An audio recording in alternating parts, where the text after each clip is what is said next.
মাহফিলে যেহেতু এসেছি বয়ান তো অবশ্যই করব। তবে বয়ান করার আগে মৌলিক ২-১ টা বার্তা একটু বলে নিলে আমার জন্য একটু হালকা হওয়া সহজ হবে। সেটা হলো ব্যক্তিগতভাবে আমাকে যারা চেনে জানার কথা যে আমি কথাবার্তা এবং আচার-আচরণে স্বচ্ছ থাকার চেষ্টা করি এবং নিজেও স্বচ্ছতা পছন্দ করি। ময়মনসিংহে এমন জায়গা ১ টা ২ টা না যেখানে আমি ৪ বছর ৫ বছর লাগাতার আসছি। জেলে যাওয়ার আগেও এসেছি, এখনো আসছি। এটা শহরাঞ্চলে খোঁজ নিলে আপনারা প্রচুর পরিমাণ নজির পাবেন ১ টা ২ টা না। এই মাহফিল ও এলাকাও তো আমি চিনতাম না। গত বছরও আসা, এবছরও আসা সেরেফ এবং সেরেফ আমার পীর, আমার শাইখ ও মুর্শিদ আল্লামা আব্দুল হক হাফিজাহুল্লাহ হজরতের নিসবতের কারণে। গতবারও দাওয়াত দেওয়া হয়েছে হুজুরের হাওলা দিয়ে, এবছরও দাওয়াত দেওয়া হয়েছে হুজুরের হাওলা দিয়ে। কষ্টের জায়গাটা ক্লিয়ার করি এজন্য যাতে আমার পরের কথাগুলো বলা সহজ হয়। কারণ জিলাপির প্যাঁচ আমি নিজের মধ্যেও রাখতে পছন্দ করি না, আর আমার সাথে কেউ প্যাঁচের আচরণ করুক এটা আমি পছন্দ করি না। গত বছর যারা ছিলেন এই মাহফিলে মনে থাকার কথা, আমার বয়ান ছিল ঠিক এশার পরে। এমন না? এশার পরে। কিন্তু আমাকে স্টেজের উপরই বেশি না মাত্র ৪৫ মিনিটের বেশি সময় বসিয়ে রাখা হয়েছে। যার কারণে আমাকে কথা বলতে হয়েছে খুব কম সময়। কেন? কারণ অন্য এক জায়গায় ওয়াদা ঠিক রাখতে হবে। এক জায়গায় লম্বা করে কর্তৃপক্ষের দায় আমি নিয়ে আরেক জায়গার মানুষের তো ক্ষতি করতে পারবো না। ওয়াদা ঠিক রাখতে হবে। এই বছরও এবং গত বছরও মাইক ভালো ছিল না। আমি এখানে বসে মনে হয় কষ্টের কথা বলেও গিয়েছিলাম যে সামনে হয়তো ভালো থাকবে। তা আমার খেয়াল ছিল না যে এবছর দ্বিতীয়বার আর দাওয়াত রাখা। তারপরও হজরতের নিসবত এখনো ডায়েরিতে হুজুরের নাম লেখা, হুজুরের হাওলা দিয়ে দাওয়াত দেওয়া হলো। দাওয়াত ছিল 10:30টায়। তারপরও কর্তৃপক্ষ ১ সপ্তাহ ধরে চাপাচাপি করছেন, না হুজুর আসতে হবে ১২টায়। অন্য মাহফিল আপনি পিছান, আগান, তারপর এটারে আপনি শেষে করবেন। গত বছর বাদেশা করেছেন, এরপর মাহফিল ভেঙে গেছে, এই হয়েছে, সেই হয়েছে। এটাও ঝামেলা হয়েছে তাদেরকে ম্যানেজ করতে। আলহামদুলিল্লাহ তাও হয়েছে। যদিও হওয়ার কারণে তারা প্রতিশোধও নিয়ে নিয়েছে। প্রতিশোধ কেমনে নেয় বোঝেনি তো। যারা চুক্তি-টুক্তি করে না, তাহলে প্রতিশোধ নেওয়ার সময় লেনদেনের সময় নিয়ে নিবে যে হুজুর আমাদের টাইম লস করেছেন, ঠিক আছে এমন কিছু দিয়ে দিলাম আপনার গাড়ি ভাড়া উসুল হবে না। তো ঠিক আছে যা করার করেছে আলহামদুলিল্লাহ। আমি এগুলো খুলে দেখিও না, কোনোদিন কাউরে এটা নিয়ে কিছু বলিও না। যদি কেউ ১ পয়সাও না দেয় আমি নেওয়ার জন্য বসে থাকি না। গত বছর আপনাদের মনে থাকার কথা, আমি চলে যাচ্ছিলাম অনেক দূর দৌড়ে গিয়ে মনে হয় কর্তৃপক্ষ সাক্ষাৎ করেছে। মোটামুটি ২০০-৪০০ মিটার হবে এরপর গিয়ে। তারপর আবার এলাকা থেকে কিছু যুবক ফোন দিয়েছে, হুজুর আপনারে কত দিয়েছে? আমি বললাম এই প্রশ্ন আমার করার কোনো উচিতই নাই।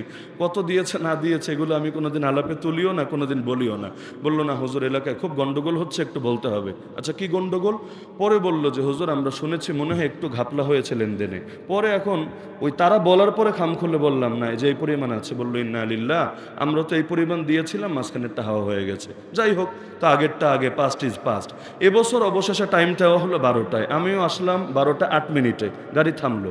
আমি দিলে দিলে একটু লজ্জিত ছিলাম যে একটু দেরি হয়েছে, না জানি আবার কেউ কিছু জিজ্ঞাসা করে। রাস্তাঘাটের ব্যাপার হতেই পারে। আমি চেষ্টা করি ওয়াদা ঠিক রাখার।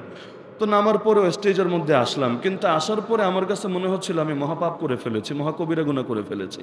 আমার আসলে আসা উচিত হয় নাই। আমার আরো ১ ঘন্টা, ২ ঘন্টা, আধা ঘন্টা যখনই হোক তারপর আমার আসলে ভালো হতো। আমি এসে বিরাট বড় অপরাধ করেছি। যাক আলহামদুলিল্লাহ, তারপরও পাশে লজ্জিত হয়ে বসে থাকলাম। আমার চেহারা দেখলেই বোঝার কথা যে আমার ভেতরে কি হালতটা চলছে। তারপরও যাক, আগের বক্তা হয়তো মনে কষ্ট নিয়ে গিয়েছেন, কারণ তিনি হয়তো আরো লম্বা সময় বয়ান করতেন। আমি জানি না কখন তিনি উঠেছেন বা কখন শেষ করার কথা। আমি তো আমার ওয়াদা ঠিক রাখতে চেয়েছি, অন্যেরটা তো আমি জানিও না। আসার পরে মাইকের মেশিনের দিকেও তাকালাম, বুঝলাম গত বছরও যে সমস্যা এবছর একই সমস্যা। জিজ্ঞাসা করলাম আপনাদের বলেছে? কথা থেকে বুঝলাম না, তাদেরকে বলাও হয় নাই যে যে জিনিসটা প্রয়োজন এখানে রাখার সেটা রাখার জন্য।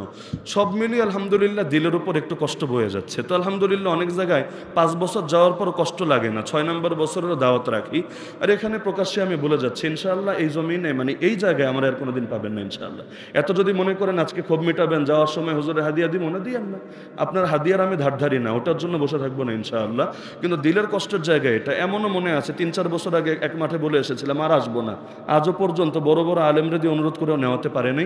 এখানেও আর আসবো না ইনশাল্লাহ। আমি না আসলে ক্ষতি নেই আপনাদের।